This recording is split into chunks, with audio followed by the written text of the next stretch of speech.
मैं नरेंद्र दामोदर दास मोदी आज मोदीनामा में आपको सुनाएंगे प्रधानमंत्री नरेंद्र मोदी का 22 दिसंबर 2013 का वो भाषण जब प्रधानमंत्री नरेंद्र मोदी ने मुंबई से कांग्रेस पार्टी पर हमला बोला था।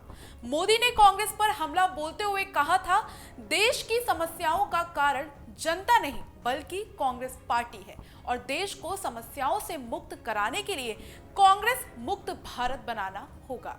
आपको सुनवाते हैं नरेंद्र मोदी का वो ऐतिहासिक भाषण। कांग्रेस पार्टी का चरित्र जब तक हम नहीं समझेंगे,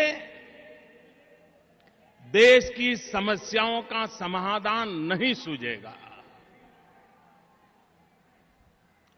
मित्रों, देश की समस्याओं का कारण देश की जनता नहीं है। हमारी समस्याओं का कारण हमारी भूगोल नहीं है। हमारी समस्याओं का कारण हमारा इतिहास नहीं है। हमारी समस्याओं का कारण प्राकृतिक संपदा नहीं है। हमारी समस्याओं का कारण कांग्रेस शासित सरकारें हैं। और इसलिए अगर समस्याओं से मुक्ति चाहिए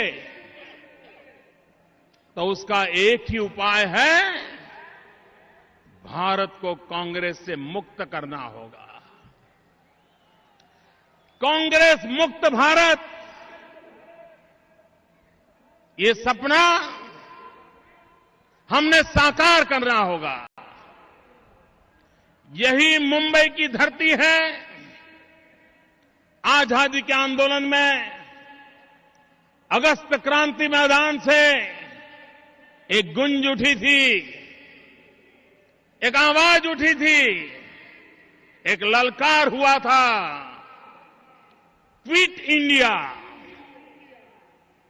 और पूरे देश में वो ललकार मंत्र बन गया था और आखिरकार अंग्रेजों को हिंदुस्तान छोड़ना पड़ा। ये मुंबई की धरती से उठी हुई आवाज, क्विट इंडिया का मंत्र भारत को आजादी दिला गया। भाइयों बहनों, उसी मुंबई की धरती से फिर एक बार आवाज उठनी चाहिए, कांग्रेस फ्री इंडिया। जिस धरती ने क्विट इंडिया का नारा दिया था, वो ही धरती ललकार रही है, कांग्रेस फ्री इंडिया, कांग्रेस मुक्त भारत। भाइयों बहनों, कांग्रेस वोट बैंक की राजनीति में डूबी हुई है और वोट बैंक की राजनीति के लिए समाज को तोड़ते रहना, डिवाइड एंड रूल, ये कांग्रेस की विशेषता रही है। और अंग्रेजों के सामने लड़ते लड़ते कांग्रेस उनसे ये सीख लिया है, डिवाइड एंड रूल। देश आजाद हुआ तो देश का बंटवारा करके भारत मां के 3 टुकड़े कर दिए। आजाद हिंदुस्तान को एक तरफ सरदार पटेल ने एक किया, चारों तरफ एकता का मंत्र गूंजा, और दूसरी तरफ भाषावार प्रांत रचना के नाम पर कांग्रेस ने देश में भाई से भाई को लड़ाने का बीज बो दिया। गांव को शहर से लड़ाओ, शहर को गांव से लड़ाओ, नदियों के लिए लड़ो, पानी के लिए मरो, आज भी देश में कोई प्रदेश ऐसा नहीं है कि जहां पानी के बंटवारे को लेकर के 50-50 साल से लड़ाई न होती हो। और दिल्ली में बैठी हुई कांग्रेस सरकार को, महाराष्ट्र में बैठी हुई कांग्रेस सरकार को भाई को भाई से लड़ाने में, गांव से गांव को लड़ाने में, जाति बिरादियों को लड़ाने में, पंथ और संप्रदायों के बीच झगड़ा कराने में उनकी वोट बैंक की राजनीति सुरक्षित रहती है। और इसलिए कांग्रेस पार्टी वोट बैंक की राजनीति में डूबी हुई है। भाइयों बहनों, जब तक वोट बैंक की राजनीति से हम देश को मुक्त नहीं कराएंगे और देश को विकास की राजनीति के रास्ते पर नहीं ले जाएंगे, देश की समस्याओं का समाधान नहीं होगा। भाइयों बहनों, भारतीय जनता पार्टी ने अपनी आर्थिक नीतियों के द्वारा, अपने राजनीतिक दर्शन के द्वारा, अपनी कार्य संस्कृति के द्वारा ये सिद्ध कर दिया है कि भारतीय जनता पार्टी विकास के मंत्र को समर्पित है, विकास की राजनीति को समर्पित है। और विकास के बिना देश के गरीबों का, देश के गांव का, देश के दलितों का, पीड़ितों का, शोषितों का कल्याण नहीं होगा।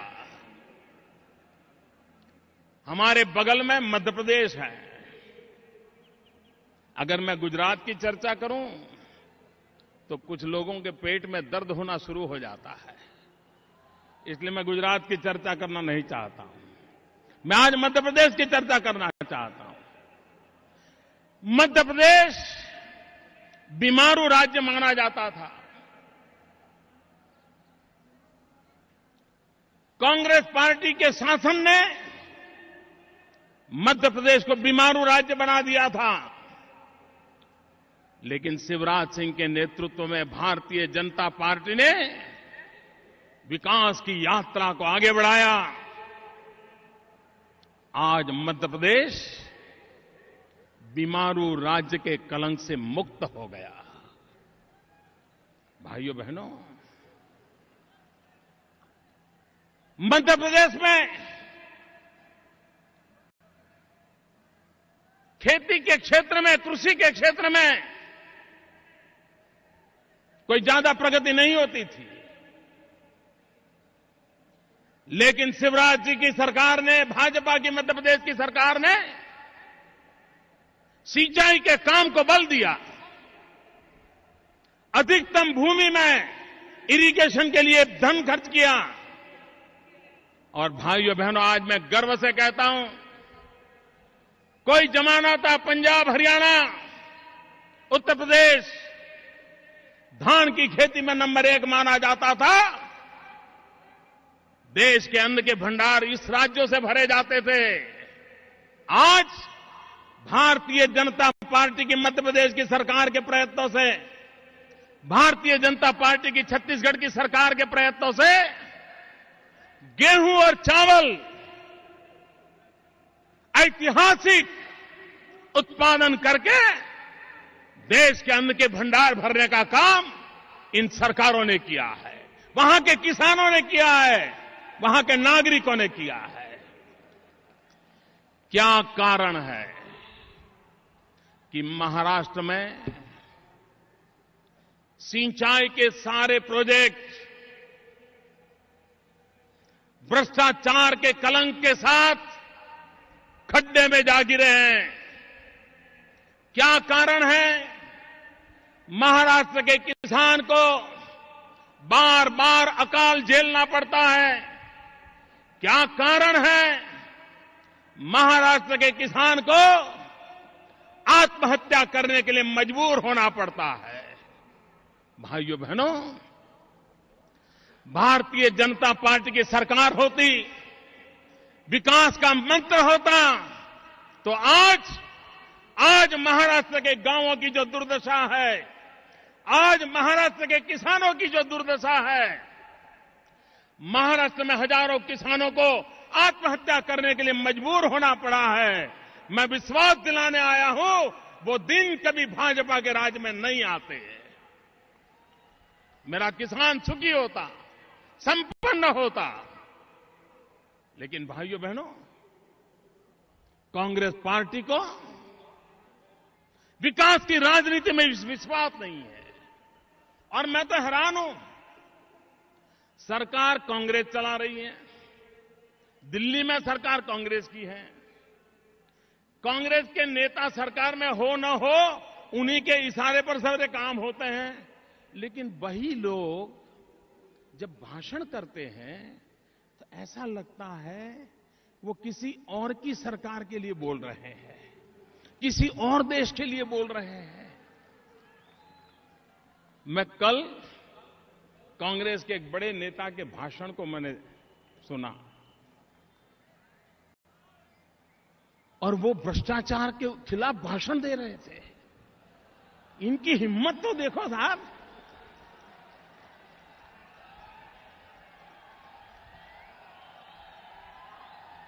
कोई ऐसी हिम्मत नहीं कर सकता। इतने भ्रष्टाचार में डूबे हुए लोग, इतने बदनाम लोग, उसके बावजूद भी निर्दोष चेहरा बना करके भ्रष्टाचार के खिलाफ भाषण दे रहे हैं। और वक्रता देखिए, भ्रष्टाचार के आदर्श का घोटाला, उसका रिपोर्ट आता है, महाराष्ट्र सरकार के मंत्रियों को जिम्मेवार माना जाता है।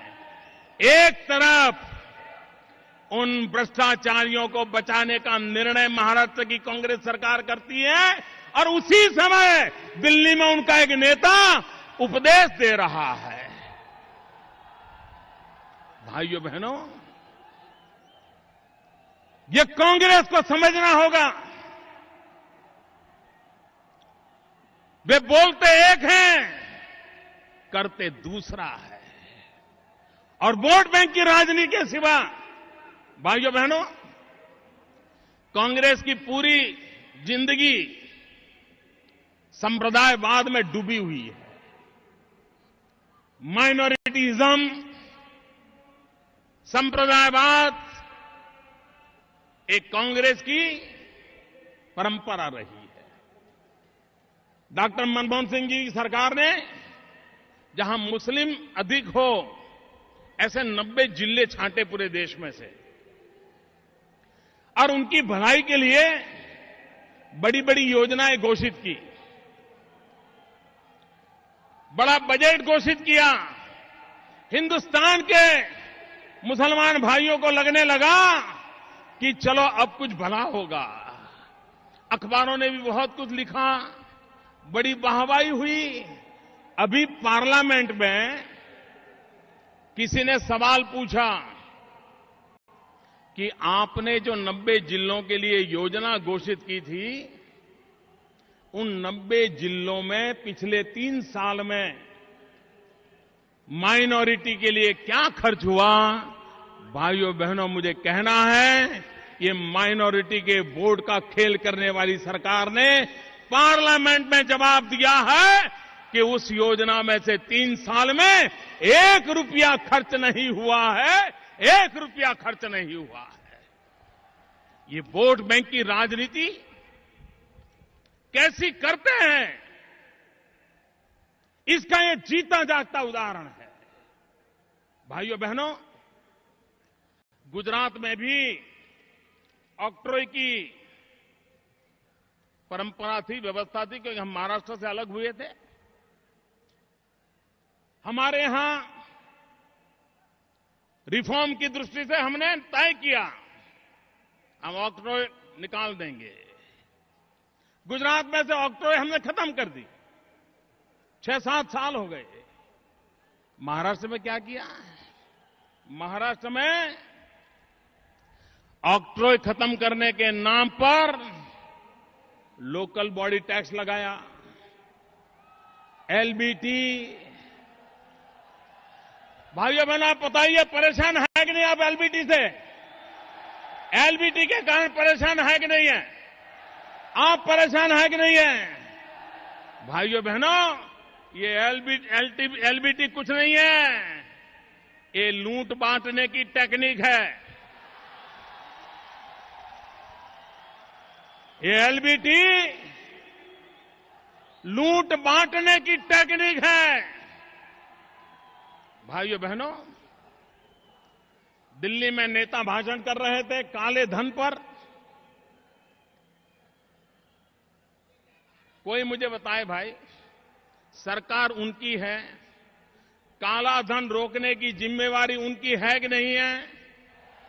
जरा पूरी ताकत से बोलो ना, ये काला धन रोकने की जिम्मेवारी उनकी है कि नहीं है? हिंदुस्तान के किसी भी नागरिक को पूछिए, उसको किसी भी विषय का ज्यादा ज्ञान हो या ना हो, लेकिन उसको इस बात का पता है कि हिंदुस्तान में जो चोर लुटेरे लोग हैं, जो काला धन जमा करते हैं, वो काला धन कहां रखते हैं भाई? जरा बताइए, काला धन कहां रखते हैं? काला धन कहां रखते हैं? काला धन कहां रखते हैं? हिंदुस्तान के बच्चों को पता है कि भारत को लूटने वाले ये चोर लुटेरे काला धन स्विस बैंक में जमा करते हैं। करते हैं कि नहीं करते भाइयों? करते हैं कि नहीं करते हैं? वो धन वापस लाना चाहिए, नहीं लाना चाहिए? वो लुटेरों ने लुटा हुआ धन गरीब के काम आना चाहिए कि नहीं आना चाहिए? वो धन गरीब के लिए खर्च करना चाहिए, नहीं करना चाहिए? गांव गरीब किसान के लिए वो रुपया लगना चाहिए, नहीं लगना चाहिए? भारतीय जनता पार्टी के सभी एमपी ने आडवाणी जी के नेतृत्व में लिख करके दिया कि भाजपा के एक भी नेता का एक नया पैसा किसी भी विदेशी बैंक में नहीं है, लिख करके दिया। हमने कहा, कांग्रेस वाले लिख करके दो, तैयार नहीं है, लिख करके देने के लिए तैयार नहीं है। जो काले धन पर भाषण झाड़ते हैं, उनको मैं कहना चाहता हूं, हिम्मत है तो पार्लियामेंट में कानून करो, एक समिति बनाओ और 3 साल के भीतर दुनिया के किसी भी कोने में हिंदुस्तान की लूट का माल पड़ा होगा, वो हम लापी कर रहेंगे, गरीबों में बांट के रहेंगे। भाइयों बहनों, उन्हें यह करना नहीं है, क्योंकि उनको मालूम है, उन्हें मालूम है अगर ये किया तो पानी उन्हीं के पैर के नीचे आने वाला है, और इसलिए भाषण करना सरल है, निर्णय करने की ताकत नहीं है मित्रों, क्योंकि उन्हीं पार्टी के लोग इस पाप में डूबे हुए हैं। भाइयों बहनों, मैं 2-3 दिन से टीवी पे देख रहा था, अखबार में पढ़ रहा था कि इस कार्यक्रम में चाय वालों को स्पेशल वीआईपी पास दिया गया है। भाइयों बहनों, ये परिवर्तन की हवा शुरू हो गई है। सिर्फ चाय वाला वीआईपी है ऐसा नहीं, हिंदुस्तान का हर गरीब आने वाले दिनों में वीआईपी होने वाला है। हमारे लिए हर गरीब वीआईपी है, सिर्फ चाय वाला वीआईपी है ऐसा नहीं है। अभी हमारे आशीष जी शिकायत कर रहे थे, यहां मोदी जी का भाषण चल रहा है, सरकार ने केबल टीवी बंद करवा दिए हैं। वो बोल रहे थे ये सिर्फ महाराष्ट्र में होता है, ऐसा नहीं भाई। मुझे तो रोज की मुसीबत है। गैर बीजेपी सरकारें जहां जहां जाता हूं मैं, उनका यही रास्ता बचा है कि लोग मोदी को टीवी पे देख न ले। लेकिन कांग्रेस के मित्रों,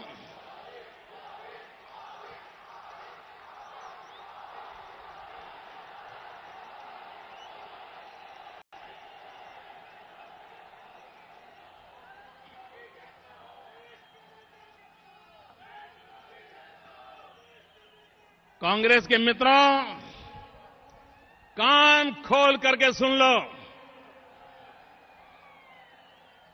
टीवी के पर्दे पर मोदी हो या ना हो, मोदी देश की जनता के दिलों में जगह बना चुका है।